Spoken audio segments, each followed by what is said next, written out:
Hey everybody, it's Luke over at Galaxy Tech Review, and today I've got a product from ASUS. This is the ZX53VW-AH58 laptop. This is also a budget style laptop that comes in around the price point of $770 on Amazon right now.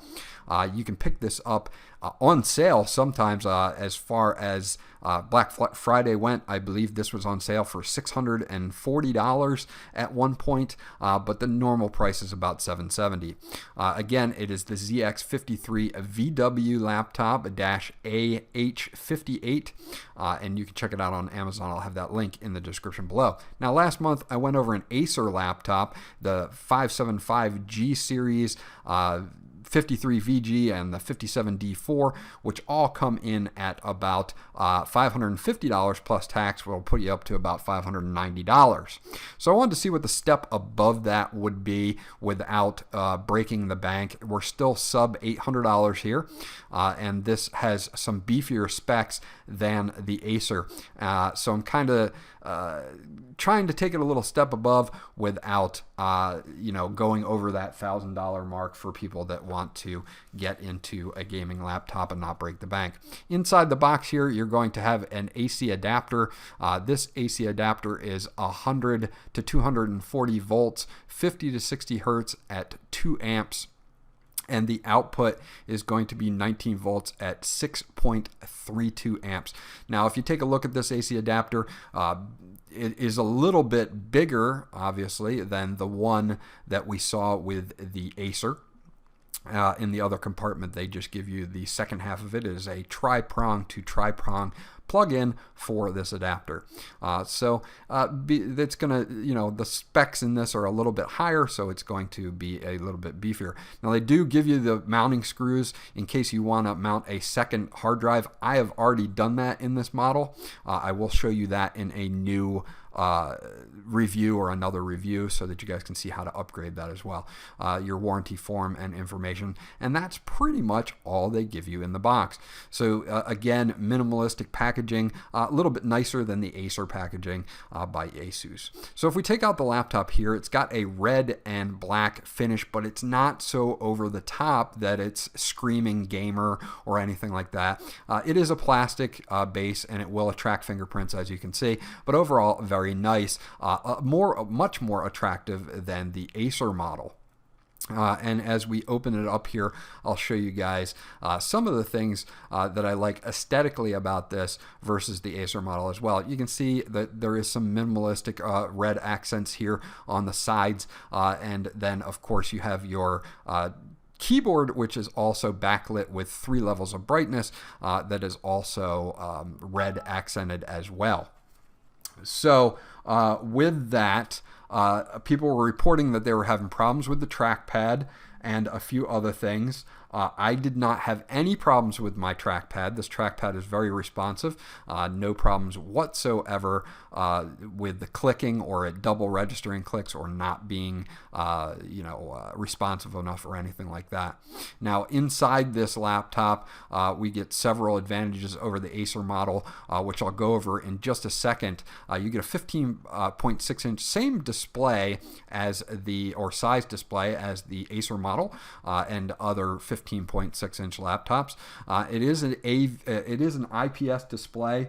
That was another thing that people were wondering about. Is it IPS or is it not? It is in fact an LG panel that's inside this that is an IPS. You do get 8 gigabytes of DDR4 RAM in this. You do get a Intel i5 6300HQ 2.3 gigahertz processor with turbo up to 3.2 gigahertz. So you'll have a lot of extra power. On the front, you're going to have an SD card slot. You're going to have several lights, the activity lights that are going to show you what's going on inside the laptop, and I will show you those real quick as well because I think they're interesting and I like that they put them on here. You do have a power light activity for your hard drive, an airplane mode light, and even a caps lock light, as you can see over to the far right, which I thought was interesting because usually it's on the caps lock key, but instead of doing that, they put a light up front for you. Now, on the left hand side, you're going to have your 3.5 headphone jack here input. You're going to have a USB Type-C input as well at 5 gigabits. You're going to have two USB 3.0 ports here, full HDMI port, and your wired LAN port as well. You're going to have your single exhaust fan, similar to the design of the Acer, and you're going to have your plug-in for your power. On the bottom or back side, you're not going to have anything. And on the right side, you're going to have another USB port. It's going to be a USB 2.0 port, a DVD tray for DVD drives that you can use to access discs, and a Kensington lock slot. Now, it's a little thicker than the Acer, and it weighs a little bit more at 5.5 pounds instead of 5.27 pounds, I believe is what the Acer came in at. Now, on the bottom, you're going to see you've got some nice venting here. This is going to be your intake, and then it's going to flood to that single out put there. Along the sides, you're going to see 10 different screws that you're going to have to remove to get into the upgrading of the RAM, and also there's a little rubber stopper in the middle that is going to have your 11th screw. You're going to be able to pull that rubber stopper out. It's going to have that 11th screw. So you're going to have 11 screws you're going to have to get into to upgrade it. Sounds like it's a big pain in the butt, but I'm going to do a review to show you as well how to upgrade this laptop. I've already done the hard drive and the RAM in this, and it's not hard at all. So overall, they've done a really good job aesthetically on this. This laptop just feels more solid than the Acer did. It is, you know, you're looking at $190 more, but you're getting 512 gigabytes of SSD. You're getting a better graphics card. You're getting a better screen out of the box with that LG panel, as you can see as it booted up there, very fast with the SSD. And you're also going to see that the viewing angles on this are IPS viewing angles. You're not going to have to worry about TN viewing angles on this at all. It's very good on the viewing angles, both vertical and horizontal, as you can see. No crazy washout or anything like that. So with the Acer, I did a fair bit of upgrading. You know, I added some things to it. I added some extra RAM. I added a new panel, which cost me about $60. So right there, I'm up in the lower to mid $600 range already. So to add an extra $100 to get this better construction, better graphics card, and twice the SSD storage at 512 gigabytes is, in my opinion, a good thing. You've got 3 levels of brightness all the way off, and then 3 levels of brightness on your backlit keyboard, which they do a very good job at. It is only red, but you do get those 3 levels of brightness. So what I will do now is I will take it into a screen capture where we go in and we take a look at the insides of the laptop as far as software wise, and we will do that right here, and then I will be back with the close of the review. Okay, so here we are at the desktop.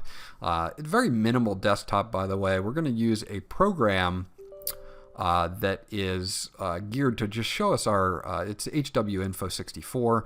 This is really going to show us what's inside this laptop as far as parts go, so that you guys can see a quick overview of that.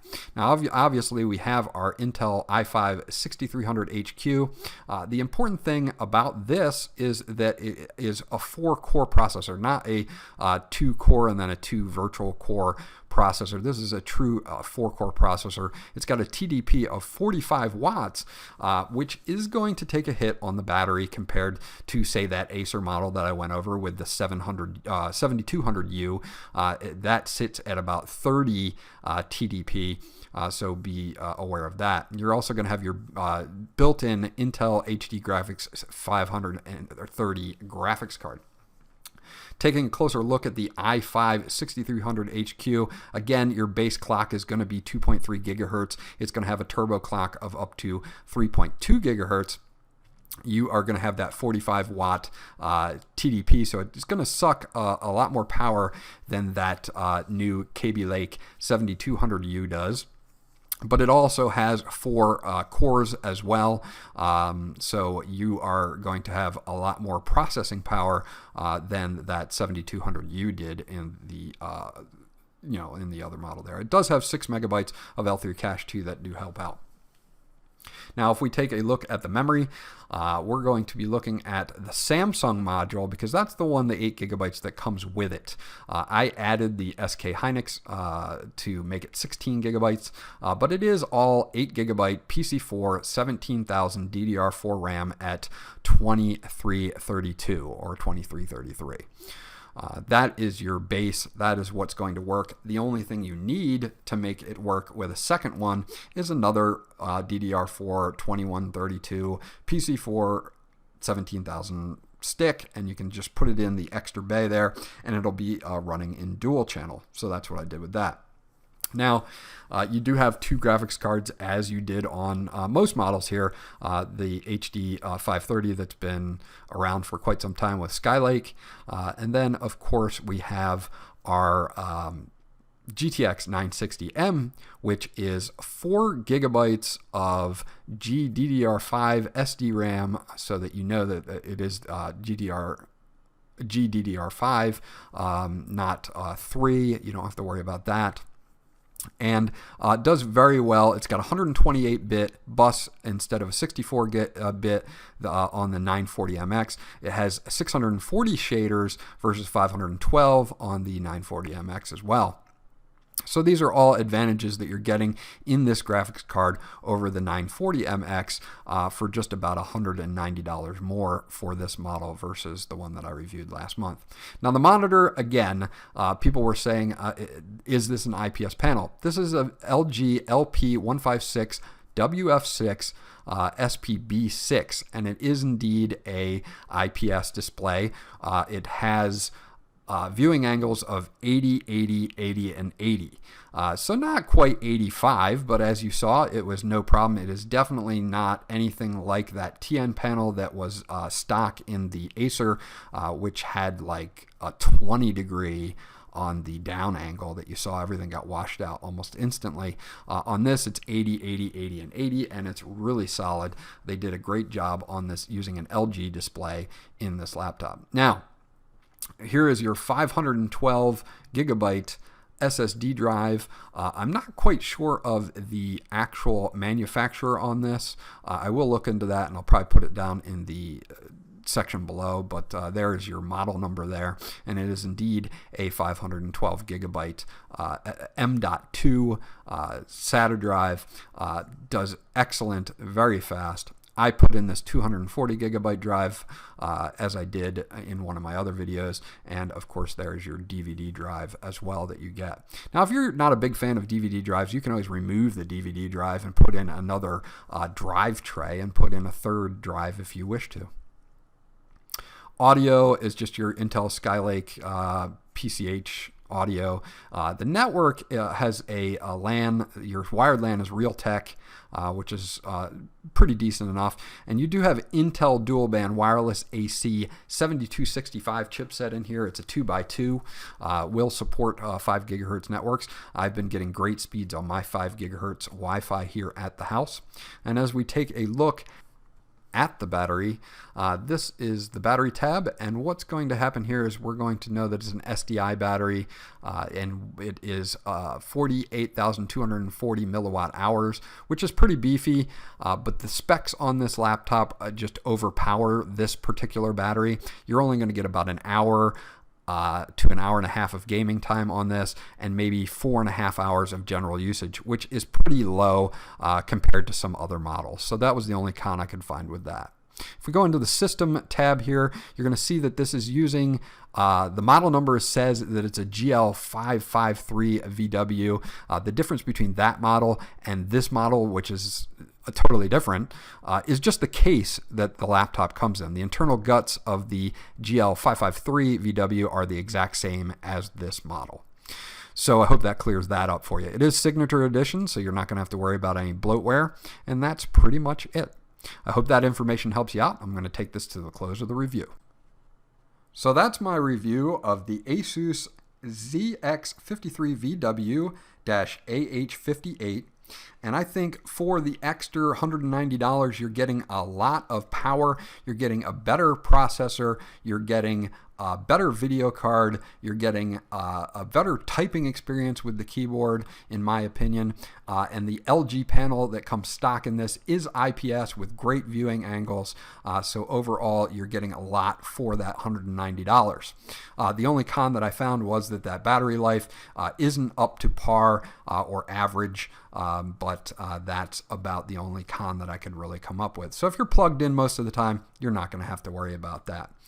If you have any comments or questions about this model, please leave them in the comment section. Any games you'd like me to test or anything else, I'd be happy to do so. This was Luke from Galaxy Tech Review.